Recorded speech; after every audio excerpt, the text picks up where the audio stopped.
Welcome to the Romancing Like Swift podcast, where we talk craft and the business of being an author while fangirling over Taylor Swift. We're your hosts, Morgana Bevan and Emily Jane. On this podcast, we'll discuss what authors can learn from Taylor Swift.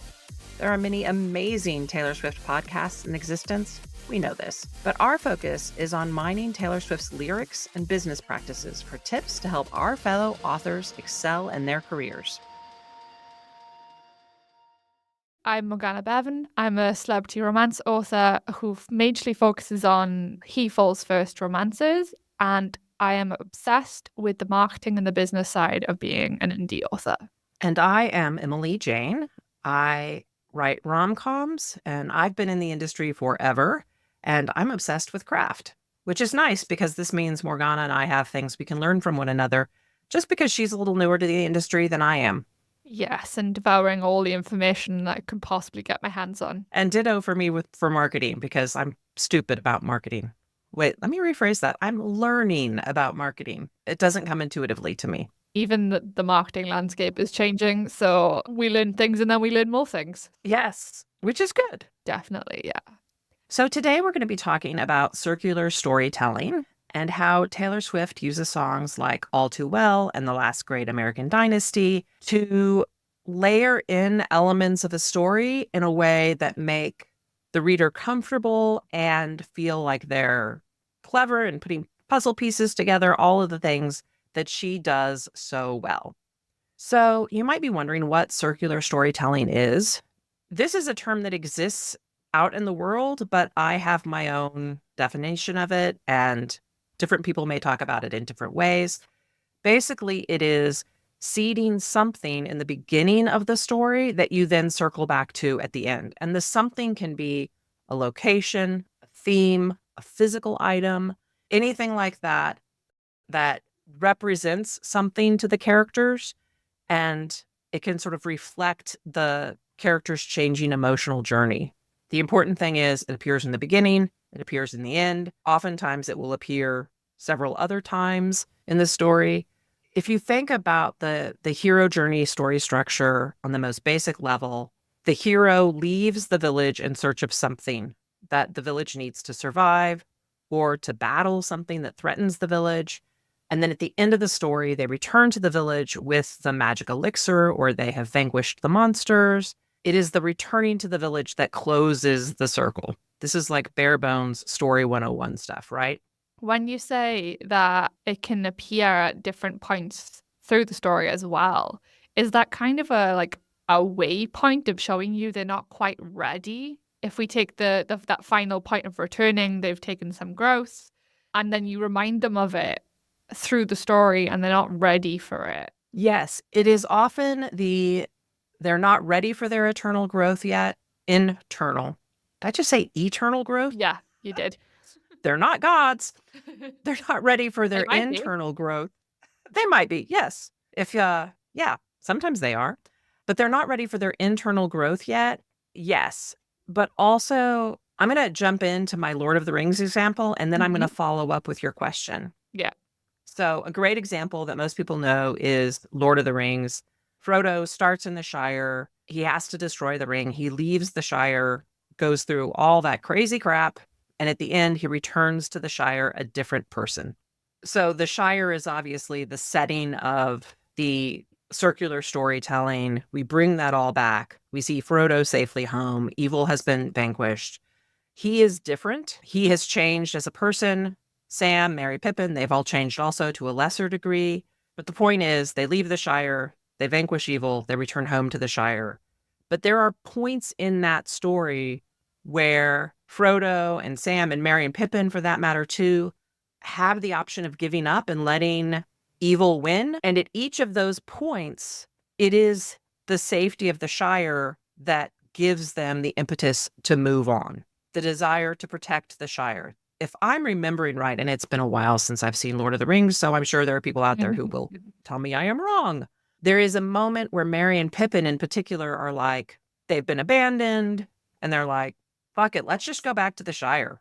Let's just return home, because they don't know what to do. The battle seems so big. It seems beyond anything they can help with. And one of them, I can never tell them apart anyway. is like, yeah, we could go home, but if we go home right now, we've abandoned Sam and Frodo, we've abandoned our friends, and if we don't win, the fight will eventually come to the Shire and destroy everything we love. So, in that kind of big epic fantasy, the memory of the Shire, even though they're not physically in that location, the memory of the Shire is what drives them to continue doing the hard thing. And so, yes, they have not completed their emotional journey yet, but it is the memory of the Shire that keeps them going. And in the case of Merry and Pippin, I would argue that they're sort of the lazy fuck ups of the story, right? And That's what I was thinking. yeah, they are not true heroes until they make that decision to buckle down and get shit done, even though it may kill them. It's like if you think about a circle and, you know, hopefully Morgana has the visual here. I'm making a circle with my fingers because this is so clever. But from almost any point in the circle, you can see that origin point, right? So if the Shire is at noon, is at 12 o'clock, once you get past about 2 o'clock, you can see back to 12 if you're standing on the circle, right? And so that They're always looking back to it. Yeah. they're always looking back to the place of origin. In that example, where it's essentially an ensemble cast, you've got your hero, but you do have your cast that surround them that also help the story forward. And it feels like that was their full circle. Talk about it in a case of you want the emotional growth when they return to this thing as side characters. That was their emotional growth. Yes, like the point of emotional growth happens in that moment. Right. Yeah. Yeah. But we want as readers, listeners, observers of story, we want not just the emotional growth, but we want the return to safety. We want the Mhm. return to home, to the familiar, even if they are changed people. Like there's a reason why, if you think about the end of Lord of the Rings, there's this like beautiful wedding that happens. I don't know, what is that town? The shining city on the hill, literally shining and beautiful. The wedding happens, but we don't end there. That could be a place where we end, right? Because that's gorgeous. And Argon's happy, and what's her name is happy. Again, to all the high fantasy fans, I apologize for not knowing the correct terms for these things. Yeah. But we all know what I'm talking about. We get the beautiful wedding at the castle. It's gorgeous. The movie could end there. It doesn't. The story doesn't end there. It ends when the hobbits return home to the Shire. And we get to see Frodo, who is the most changed of the hobbits. We get this sense that he doesn't quite fit in, right? Like he is there, but he is so different he will never be completely a hobbit again, right? But Sam, who has slightly less change than Frodo, went from being, I don't know, what is he at the beginning? He's like a lawn worker? I don't know. He's I don't know. I've even been to Hobbitland. I don't know. like he does yard work for the Bagginses, right? And he doesn't have the confidence to go after the woman he wants. By the end, he does because he has established himself as a hero. He's established himself as worthy of love. So we get that nice scene where there's their wedding. I think just bringing off my brain, there's, how we sometimes talk about the Hallmark films, how there's always an element in there that somehow pulls us back in. And I'm just thinking, don't they always end with the heroine at least returning to where she started or facing? So I'm just thinking about like, is that Netflix one where she wins the inn and moves to New Zealand and she escapes a bad situation, she escapes a bad ex, a bad boyfriend. And then he appears right when she's about to go all in with the guy she's fallen for in New Zealand. It's like then she has to face up to what she left. So you get that reward situation where she's grown and she can see what she wants. And that's not a place she's returning to, but it's a thing that she has to deal with Yes, absolutely. to get to her fulfilling ending. And I guess with the Hallmark films, like the big city girl who absolutely hates her city life or is struggling to be appreciated, goes to the small town, finds the guy, becomes appreciated, goes back to the city and realizes it's not what she wanted. Yes, absolutely. It's that whole a place or a thing that allows the character and then the reader to appreciate the emotional growth that has happened. I want to bridge real fast to Taylor by saying, obviously, neither of us write epic fantasy. We both write contemporary rom-coms and some other stuff, but neither of us are writing Lord of the Rings, so we don't have a Shire to return to. And that's why I think we can learn from Taylor, because she does this subtly with like a place, a phrase, an item, and you can use those to weave into a contemporary rom-com without having to be, an epic journey where the heroine leaves the Shire to go save the world. So her micro storytelling here can give us advice on how to do this. So my favorite example is the scarf from All Too Well. We start with the scarf and we end with him having the scarf. And I think it's just beautiful. And of course, my introduction to the song came through the video. I think I had heard it maybe once or twice before, but I really dove deep on it with the 10-minute version video, which is such a beautiful, tragic, heartbreaking love story. I can just I shocked Morgana with that, admitting that I didn't know the song very well before that. I mean, I'd played it on repeat a couple of times, and then the 10-minute version hit, and it was like, now I understand the obsession. But the scarf is such a good element of circular storytelling because it gets lost at the house and it represents innocence and the newness of the relationship. And gosh, if you think about the scarf as innocence, right? She leaves it at that house and she doesn't ever quite get it back. Yeah. She doesn't get that level of innocence back, right? But he keeps it because it reminds him of her. And the scarf shows her emotional growth and his lack of emotional growth, which goes back to what I was saying about the hero has emotional growth. And of course, obviously here I'm using the term hero as a non-gendered term. The hero has emotional growth. The villain does not have emotional growth. So the scarf shows that beautifully. And then the next example I have is from the Last Great American Dynasty. We've got both the house, because we start with Rebecca buying the Saltbox house, and we end with Taylor buying the house. And so the house is sort of the setting that shows change and growth. And I feel like, to me, because as fans of Taylor Swift, we have all this knowledge of her and her life and all of these things. So we fill in all of these gaps that are there. But to me, the story of the Last Great American Dynasty is partly the story of Rebecca, but it's also the story of Taylor being inspired by Rebecca's story to be unapologetic for her own behavior. So we have Rebecca, the maddest woman the town has ever seen, and then we have Taylor, the loudest woman the town has ever seen. And we know as Swifties that this song comes, after all of the emotional turmoil of Reputation. And it comes at a time when she's like, fuck it, I'm going to be the person I want to be. I'm going to stop apologizing for who I am. And I feel like that part of how she learned how to do that was from the example that Rebecca gives. I think maybe she took inspiration during, I just did some Googling, and she bought the house in 2013, but all the issues went down in 2016. So I wonder if in that period of time where she was hidden away from the public eye and just, I don't know, preparing to retire, I think is how she looked at it.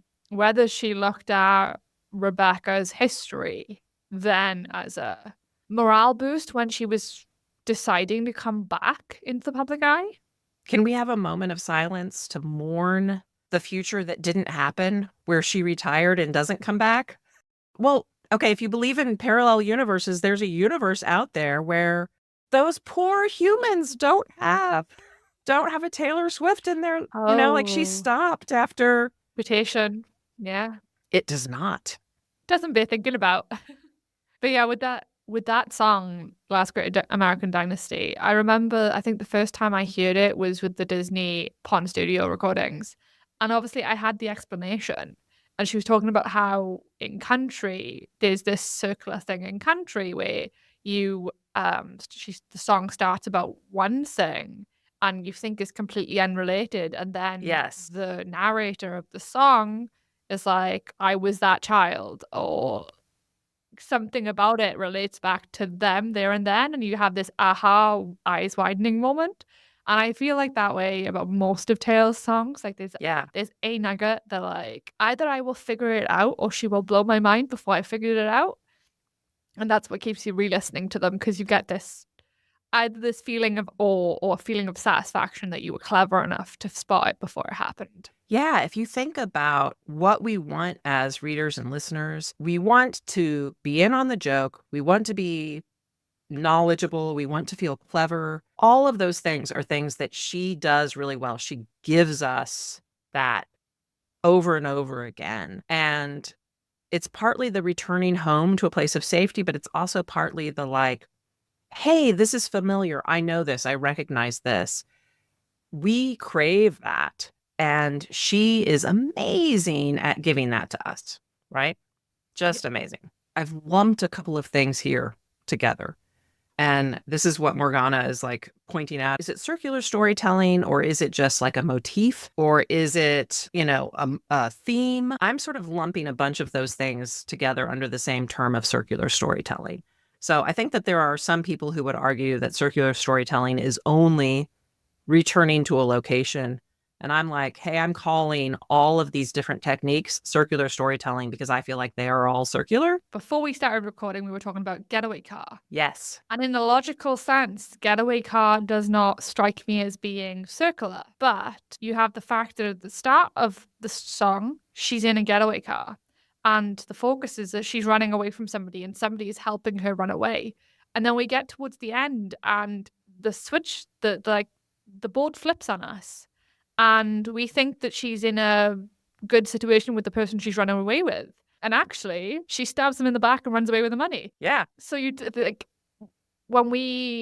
example of circular storytelling where we want to come back to a place, and if, as you say, the car is the place or the thing that is constant, we have no emotional growth because she does not grow. She does not grow. Yeah.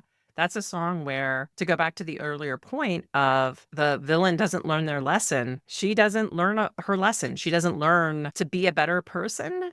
And she betrays the guy who helped her, and she steals the getaway car and the money. And she a little bit blames it on him. Like, you should have known. Nothing good starts in a getaway car. Yeah. This is a little bit on you, dude. And this, I think, ties back to our episode of a couple weeks ago about villains, right? Like, the villain is the hero of her own story. And this is one of the things that Taylor Swift does so amazingly well is she has the capability as a storyteller, as a songwriter storyteller, to get so deep into the point of view of whoever the song is about that she does an amazing job of telling those stories about villains in a way that makes them sympathetic and we understand what's going on, even if they're not necessarily a good person, even if they haven't learned whatever life lesson they're supposed to learn. She still tells that story in a really compelling way, which I think is amazing. Yeah, I definitely root for her in that song. So yeah, I think it's got to be the opening of the fact she's in a getaway car, and it makes us wonder, why is she needing to be in a getaway car? Yeah, what is she escaping from? Yeah, but we don't think that she stabbed somebody else in the back before we get to the point where she does it in real time. Yes. So I want to point out also that this works with comedy as well. Like, if you are a fan of comedy, like stand-up comedy, you get a lot of circular storytelling in stand-up comedy. And in stand-up comedy, they call it a callback. But it's essentially the same thing. It is returning to a place of familiarity in a way that rewards the listener or the audience for paying attention. And if you've ever been to like a live stand-up comedy, the jokes that get the biggest laugh are always the callback jokes. And a good stand-up comedian will layer in a callback at least twice. And it is all part of our desire to be part of a crowd, right? Like part of the group. I think this appeals to people on a very... In on the joke. Yeah, like on a very core human need kind of level, we want to be in on the joke and we want to be a part of the in crowd. So if you can give your reader that experience in any way of helping them feel clever, helping them feel like they get it, helping them feel like they're in the in crowd. And I think this is one of the things that Taylor does so freaking well with her fans, right? Like all of the Easter eggs, all of the hints, the clues, all of that stuff that she layers in make us feel like we're part of her group. And that's what we want, right? Even the Easter eggs she doesn't mean to layer in. I mean, I'm pretty sure she would like us to stop speculating about her relationships and who which song is about. But that adds to the fandom, you know? Right. Like you're talking about All Too Well and the scarf, and like for Swifties, that scarf is more real than a song because he still has it. And that adds so much like emotional impact to some Swifties. When Red was re-recorded Yes. and they were shouting at him to give the scarf back. Oh, yeah. I loved the tweet from like Diane Warwick where she was like, give her scarf back. And I always imagine somewhere like Jake Gyllenhaal is sitting around like, I don't even have the scarf anymore. But nobody cares. Yeah. It's just going to keep going on. Yes. So say about the stand-up. Is that similar to, I think it's called a gag in sitcom? Like just thinking about, there's multiple points. Like my brain went straight to How I Met Your Mother. And there are multiple like gags through it. The way that, what's his name? Patrick Harris? Yes. What's his character in the? Barney. Barney. So the way that Barney says the wait for it, the legend, wait yes. for it, Derry. And that's in nearly every single episode. Yes. And you have the pub. If an episode starts in the pub, it ends in the pub. Right. You've got the trumpet or whatever. There's like a thing that he steals on the very first episode. Yeah. And then it's on the wall for everything else. Yeah. Yes. Yeah. And the suit up, like all of these like catchphrases that a character has, all of those things are a way of making the reader feel in on the joke. Yeah. And they add emotional resonance. And that's what you want, right? Yeah. And just to throw another cog in your circular analogy, so champagne problem. Yes. Is it circular? Because like we were talking about before, to me, it starts and it's low level. They might be arguing. We don't know much about it. Next line, it's worse. And then it's worse. And then it's worse. And then it's worse. And then she refuses proposal and everybody's watching and it's all disaster and they've broken up. And now you understand halfway through the song why he's on a train on his own and why he wants it to be quiet but doesn't know if quiet or loud is worse. And yes, with that song, so we get this linear kind of building until time passes and she's saying the complete flip and start a song. She's like, your mom's ring in your pocket, my picture in your wallet. But at the end, the pronouns switch and she's saying, she'll never do the things that I did to you to hurt you. She will never do them. And then those lines become your mom's ring in your pocket, her picture in your wallet. Is that linear or is it circular in some way? I think it's circular, but it is not a flat circle. I think it's like a spiral or a coil. It is returning to the same themes, but this is another one of those stories where the singer of the song is not the hero. They are the villain. It is possible in this case that, well, she's definitely the villain of his story, right? Because she breaks his heart and she says no. And she does it in this like dramatic way where apparently his whole family's there. But her tone shifts at the end and she's like, you will get over me. Yeah. So the question is she the villain for not saying yes, or is she the hero for having the emotional fortitude to know that it wasn't going to be right, to know that it wasn't going to work, and to say no at the right time, even if it was the hard time to say no? Exactly. So then it's circular. It's just not her circular. Yeah. It's not a flat circle. It's a coil. Yeah. How would we do that in a romance book? Like, it'd almost have to be a secondary storyline. Like, it couldn't be our main core couple because they need to get together in the end. Well, if you think about, gosh, I'm trying to mentally write a story where this would work, right? Yeah, I'm like, maybe it's one of those, you know how we always say the best way to run a series of standalones is that we heavily thread in the previous. Yeah. And maybe it's a case of it's a B storyline with two other characters that do not end up together. I kind of did this in Chasing Alice, where I put together the friend and the drummer, the off the rails drummer. So I put him with Alice's friend, and then basically had like it was a disastrous relationship that went on in the background. It was the wrong time for her, and it's basically a rebound for her, and he's off the rails. So I wrote her in a way that I intended the readers to know Yeah. they didn't have a chance in hell. Yeah. And then each of them get separate books. Right. I didn't really like dig into that relationship in their separate books because I considered it a blip in time. But I guess if you were to set something up in this way where you have a secondary characters that are so wrong for each other and you make it so clear to the readers they are wrong for each other. Yeah. And then you get their own book and you kind of have that moment of realization for them that it was wrong for them, and they grow them from the realization, and maybe it's part of their storyline with their actual hero. Right. Well, if you think about if you're someone who knows that you've broken hearts before, right? That gives you pause going into a new relationship. And it makes you worry that you don't have what it takes to maintain a good, healthy relationship. It makes you fear for the person you're with.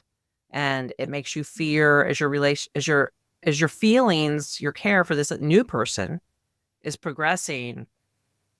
You know, we often get that moment in a romance where the hero is like, I'm not good for you, right? Like, I'm going to break your heart. And it's that kind of background that would. Yeah, I mean that kind of thing of the hero or heroine knowing they're wrong or it's the false belief. Yes. Yeah. They believe they're bad for them, and in that case we're seeding the third act breakup Right. from the very beginning. Exactly. Because one of them thinks they're going to get over it and the other is still doubting whether they're going to get over it. Yeah. So basically we've just created two books. Yeah. Yeah. I was going to comment that I've been reworking some of my Emily McKay books that I'm going to re-release this spring and summer as Emily Jane books. And I a little bit do this there where I have the character who's the sort of evil bitchy fiance who is in one book, Kitty is the selfish, evil fiance that the heroine has to sort of steal the hero back from. And then in sort of book 4, Kitty is the heroine, and we see that relationship through her point of view. From the other side. Yeah. Mm-hmm. Like, why was she who she was? And yeah.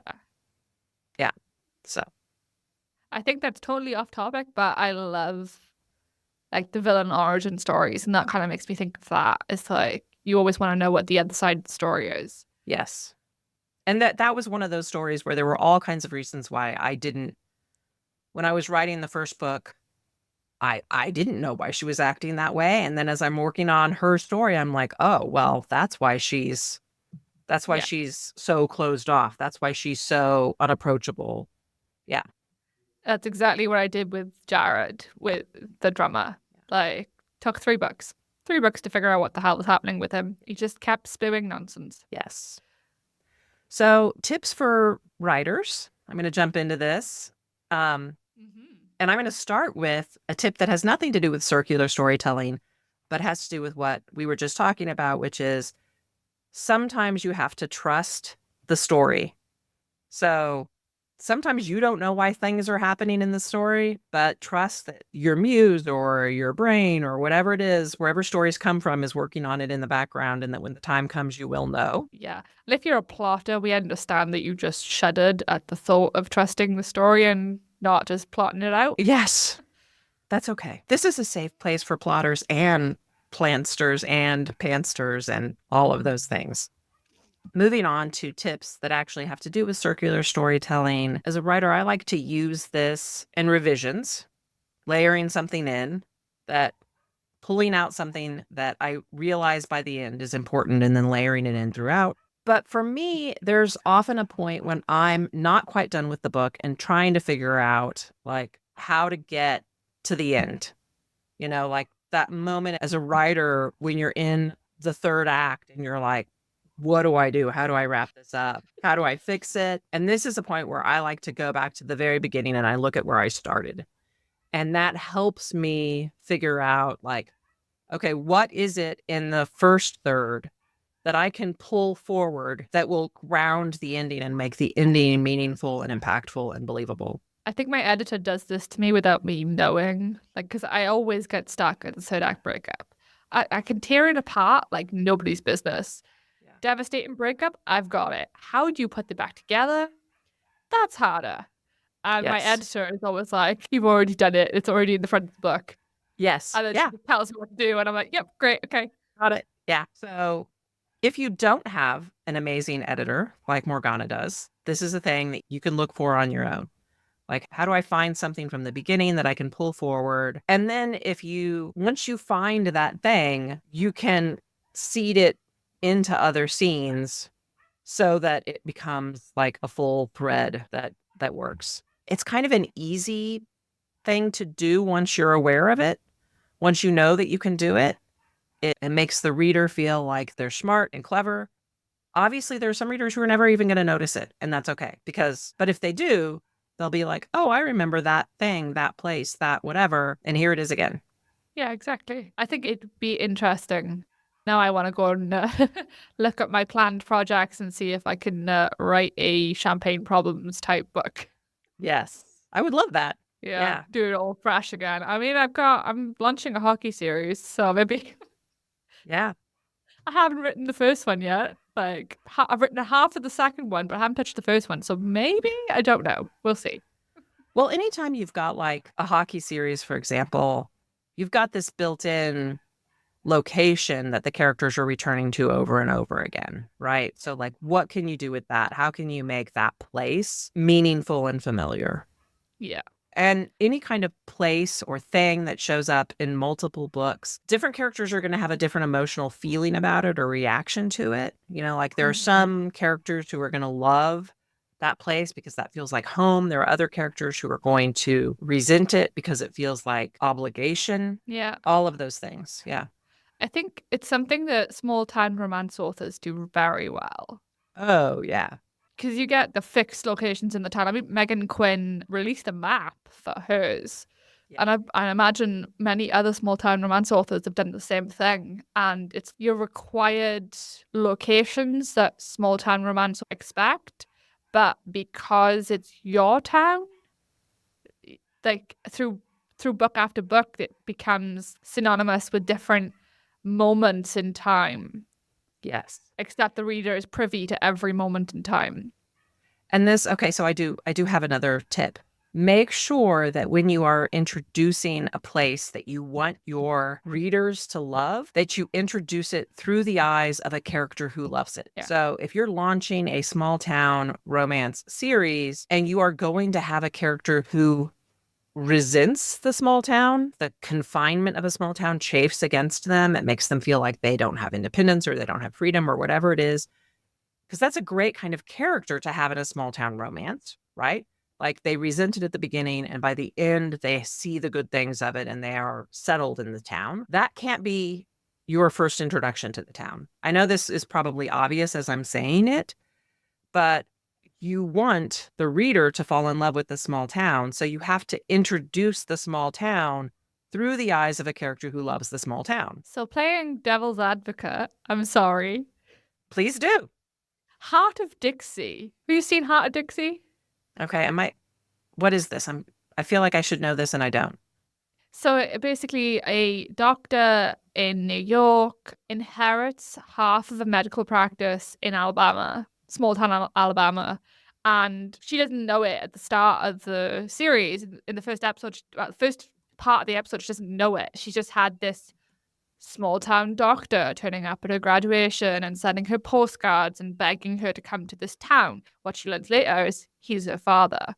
But when she finally turns up to the town, she hates the fact she has to go to the town. She hates that she has to do a year of general practice to work on her bedside manner and like general doctor work before she can go be the surgeon she wants to be. She hates everything about the town, but then later falls in love with the town. So, and I think it takes like 2 series for her to fully fall in love and embrace the town as it is. Okay, I've literally never heard of this before, but now I am here Oh my looking at it God. and I'm like, oh wow, I love Jamie King. I should totally. She's so good in it. Yeah, she's amazing. I'm rewatching it right now. It's the perfect timing for me. My heroine is from South Carolina, so it's giving me inspiration ideas for some of the little pieces I can slot into this Rockstar book. Okay, so here's the thing. Here's the argument I'm going to make to defend my position. Movies and TV shows are a visual format, and so they can get away with things that books cannot, at least books written in deep POV, which usually romance novels are, right? We are so firmly in the head of a POV character that we see only what they see, right? So if we're in the POV of a character who does not like a place, and we see it solely from their point of view, we see only the negative at the beginning. We see only the things that they don't like. So you would have to have a balanced character who loves the town. TV shows, movies are more of an omniscient point of view. So the director chooses to show the viewer things that the POV character is not necessarily seeing.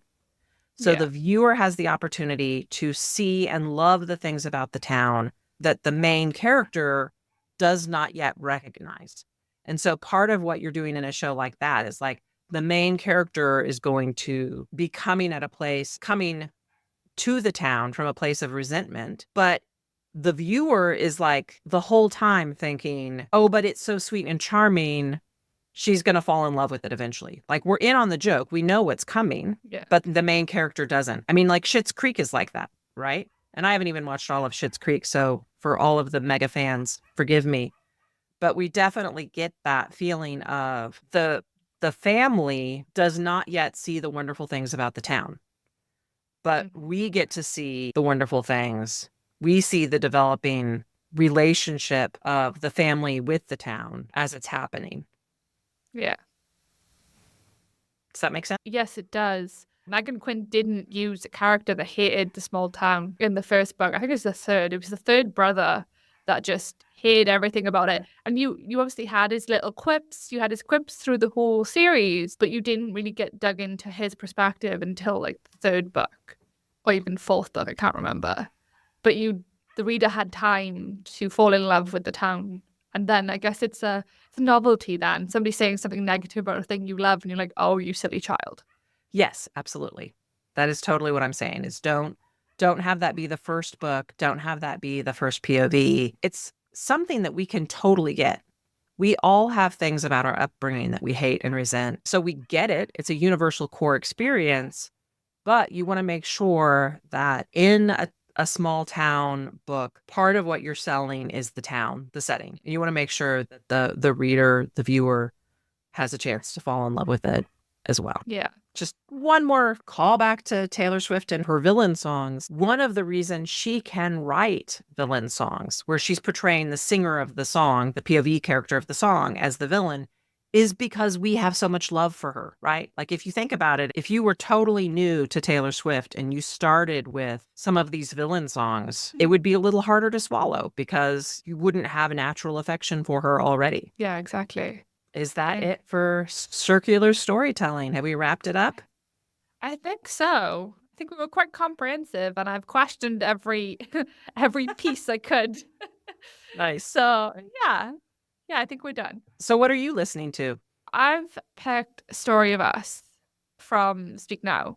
And I think my brain is already, I'm not even anywhere near the third act breakup in this book I'm writing, but my brain is already trying to figure out what it is. Because I've realized I'm writing from page 1, cinnamon roll rock star, and they're all in from page 1, and he's obsessed with her.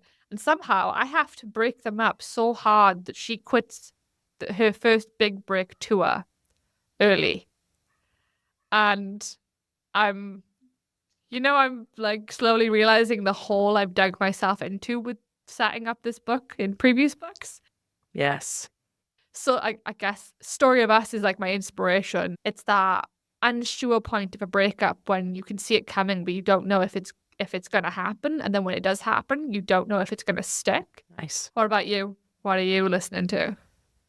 I listened to a lot of different Taylor Swift in prep for this, trying to find the ones that had the best examples of circular storytelling, because one of the things that makes her music so brilliant but also hard to pick apart sometimes is that her choruses shift over the course of the song.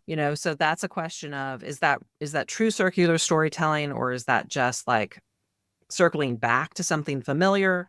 So it is circular storytelling, but it's also not like a really great example of circular storytelling. It wasn't the example I wanted. So I think I listened to all of 1989, and I listened to most of Reputation and a lot of Red, and basically didn't listen to much on repeat, but listened to a lot of Taylor Swift this week. Yeah, none of them stand out as being the one you'd pick. I guess it probably is going to be All Too Well or Great American Dynasty, isn't it?